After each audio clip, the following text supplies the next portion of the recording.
ஒருவரின் மதிப்பு நீ என்ன வைத்திருக்கிறாய் என்பதில் அல்ல, நீ என்ன கொடுக்கிறாய் என்பதில் தான் உள்ளது.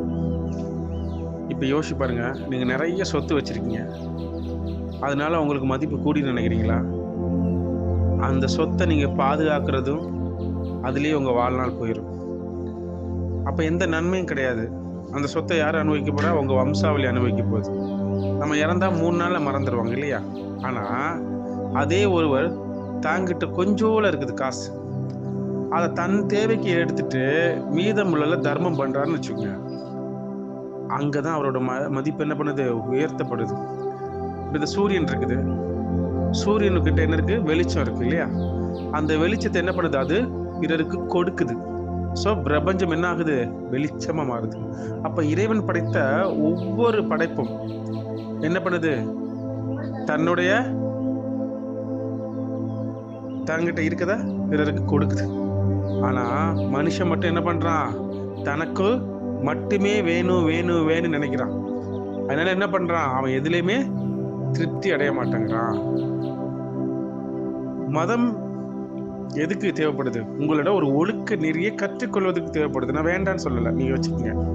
ஆனால் நீங்கள் இறைவனை அடைய வேண்டும் என்றால் என்ன பண்ணணும்? உங்களோட குணம் மாற வேண்டும். அதை தான் நான் சொல்ல வரேன்.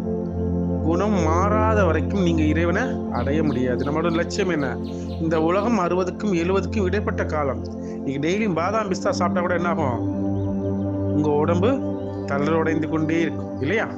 கண்டிப்பாக ஏஜ் ஆகும், வயசாகும் எல்லாத்துக்கும். அப்போ நீங்கள் இன்னும் வாழ்க்கையில் வாழ போகிறது 3 பாட்டில் 2 நம்ம வாழ்ந்துட்டோம். இன்னும் ஒரே ஒரு பாட்டு தான் இருக்குது. அந்த பாட்டை இனியாவது நம்ம என்ன பண்ணணும்? நம்மக்கிட்ட இருக்கிறத சிறிதளவாது பிறருக்கு கொடுக்கணும். இறைவன் சொல்கிறான், உங்களோட தலைவிதியை மாத்துறது, உங்களோட பாவங்கள் மன்னிக்கப்படுவது எதில் இருக்குன்னு நினைக்கிறீங்க நீங்கள்?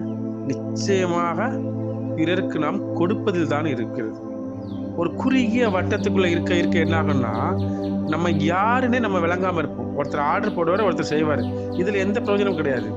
நீங்க அங்க இருந்து விஷயங்களை கத்துக்குங்க, வெளியில வாங்க, நீங்க யாருன்னு உணருங்க. நீங்க யாருன்னு உணர்ந்து ஃபீல் பண்ணும்போது இறைவன் உங்ககிட்ட வருவான்.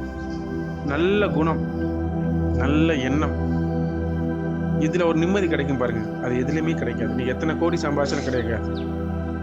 அத இந்த இறை ஒளி தியானத்தின் மூலமா நம்ம என்ன பண்றோம்? நம்மளோட குணநலங்களை மாத்துறோம். மனம் மாறும்போது குணம் மாறுது இல்லையா? மாறி பிறருக்கு நீங்க உதவி செய்யுங்க. நிச்சயமாக ஒரு பாதையில் இருக்கக்கூடிய ஒரு கல்லை நீங்க தூக்கி போட்டா கூட என்ன ஆகுது? அதுக்கு நன்மை இருக்குது. ஸோ இனிமேலாவது நம்ம என்ன பண்ணுவோம்? நம்மளோட குணமும் மனமும் மாற்றி இறைவனை அடைவதற்கு முயற்சி செய்வோம். சேர்ந்து நம்மளோட இறை ஒளி தியான வகுப்பு அடுத்த மாதம் தொடங்க போது. நீங்கள் தெரிஞ்சுக்கணும், இறைவனை பற்றி அறிஞ்சுக்கணும் அப்படின்னா நீங்கள் கண்டிப்பாக வாங்க. நாங்கள் உங்களுக்கு கண்டிப்பாக இலவசமாக வகுப்பு கொடுக்குறோம். மேலும் இந்த பாதை நீங்கள் உள்ளே வரும்போது, என் கிளினிக் உள்ளே வரும்போது நீங்கள் மதமாக உள்ளே வரக்கூடாது. அதுதான் ரொம்ப முக்கியம். சக ஆன்மாவா மனிதனாக உள்ளே வரணும். ஏன்னா ஓப்பனில் இருக்கணும். நீங்கள் உங்கள் உள்ள ஓப்பனில் இருந்தால் தான் உள்ளே இறங்கும். நீங்கள் ஒரு குறுகிய லாக் போட்டு வச்சிங்கன்னு வச்சுக்கோங்க, மதம், மனிதம், மதம், ஜாதி, இப்படி மொழின்னு ஒரு லாக்கை போட்டு வச்சிங்க அப்படின்னா நம்ம சொல்கிற எதுவுமே உள்ள வராது.